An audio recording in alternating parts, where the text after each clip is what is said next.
Indonesia Corruption Watch atau ICW mendesak KPK segera menuntaskan kasus korupsi yang sudah 2 tahun ditangani oleh KPK itu. Dengan kerugian lebih dari 2 triliun rupiah, ICW menilai tidak cukup hanya menjadikan 2 orang tersangka yang akan segera menjalani sidang perdananya pada pekan ini. Secara kerugian negara yang 2,3 triliun, nggak adil rasanya kalau cuma 2 yang harus bertanggung jawab. Berarti ada sisi lain yang harus dipertanggungjawabkan. Misalnya pengambil keputusan dalam IKTP, eksekutif, kemudian juga korporasi yang diduga menikmati dari hasil IKTP tersebut, termasuk sejumlah pihak yang mengembalikan negara maupun yang tidak mengembalikan kerugian negara, tetapi itu diduga dari IKTP. Nah, jadi ada 3 sisi yang dari penindakan harus dikejar saat ini. Karena KPK sampai saat ini belum pernah memproses yang namanya korporasi. Saya ini Sucipto, Sekjen Fitra telah hadir bersama kami untuk mengkonfirmasi pengungkapan kasus korupsi KTP elektronik yang tengah ditangani oleh KPK. Mbak Yeni, terima kasih telah hadir bersama kami di studio. Mbak Yeni, ini Ketua KPK menyebut Irman dan Sugiharto pada Kamis besok seperti itu. Ini early warning dari Ketua KPK kah menurut Anda? Sebenarnya sih iya, tapi paling tidak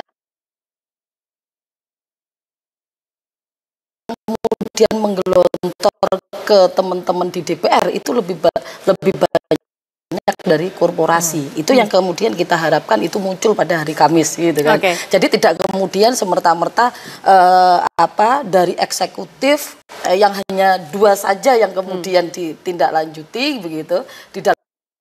Ini nama-nama besar ini juga sudah dipanggil sebagai saksi. Ini banyak sekali nama besar. Apakah kira-kira nama-nama besar inikah atau ada nama baru lagi? Saya pikir kalau dari pengamatan kami ada beberapa nama yang cukup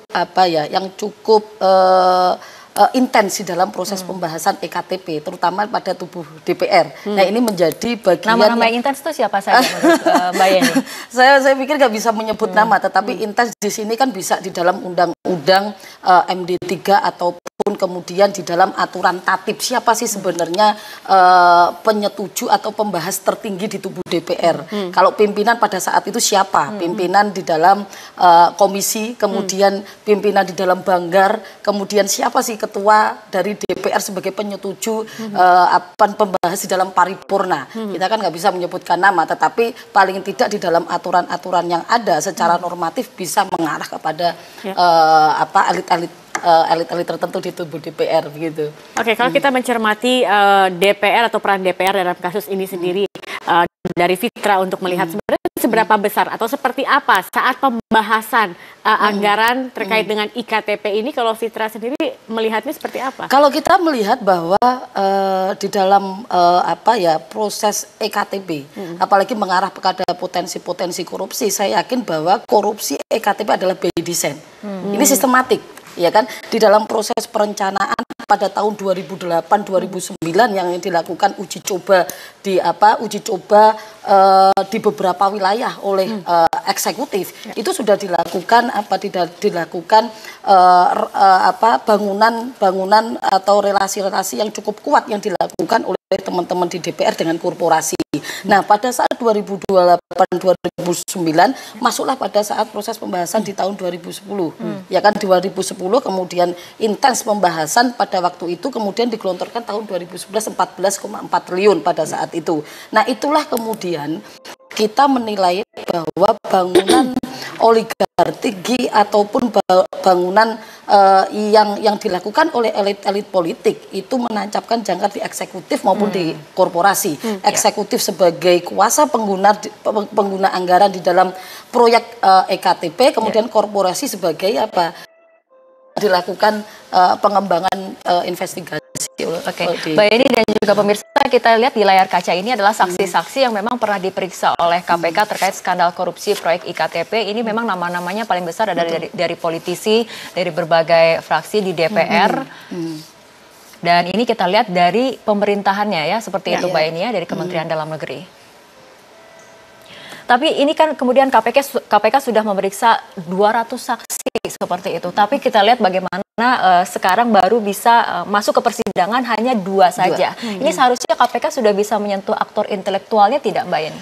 Kalau kita sih menilai bahwa setelah yang dua kasus ini masuk ke pengadilan, saya pikir dalam jangka waktu yang cukup pendek, elit-elit politik terutama di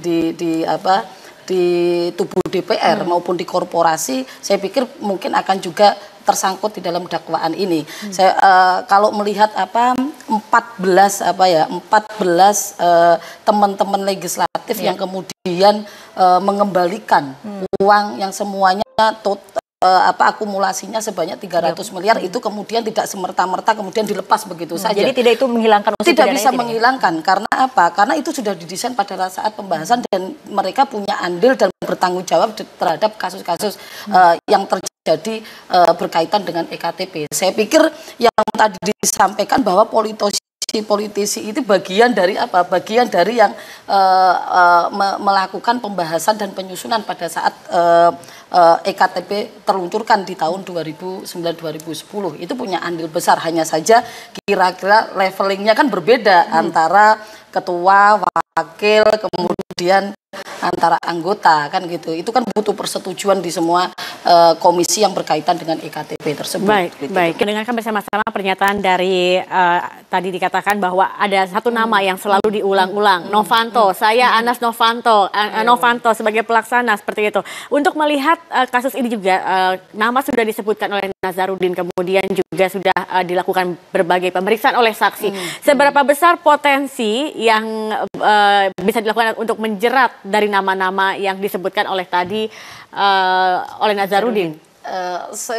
Kami berpikir begini, ini kan Nazarudin berstatement mengeluarkan nama-nama elit-elit ini juga tidak sembarangan, tetapi ini juga dibutuhkan investigasi yang lebih dalam lagi apakah memang terlibat atau tidak. Tetapi yang kemudian menurut saya, yang saya tadi saya sampaikan sesuai dengan aturan-aturan yang ada, ini kan elit-elit yang cukup penting di komisi maupun di dalam pimpinan DPR. Yang inilah yang kemudian saya pikir bisa saja kemudian mengarah bahwa mereka yang harus bertanggung jawab di dalam hal ini.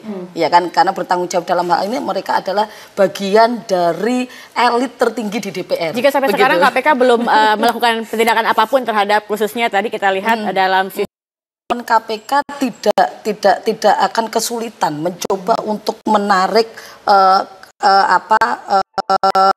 pada saat proses-proses pembahasan. Siapa sih sebenarnya aktor ataupun dalang di dalam proses pembahasan dan penyusunan pada saat itu. Saya pikir tidak akan mengalami kesulitan ini. Yang mengalami kesulitan adalah ini lebih pada aspek politis. Apakah kemudian KPK berani untuk mengungkapkan elit-elit tersebut? Karena ini persoalan aspek politis yang tidak bisa kemudian main-main.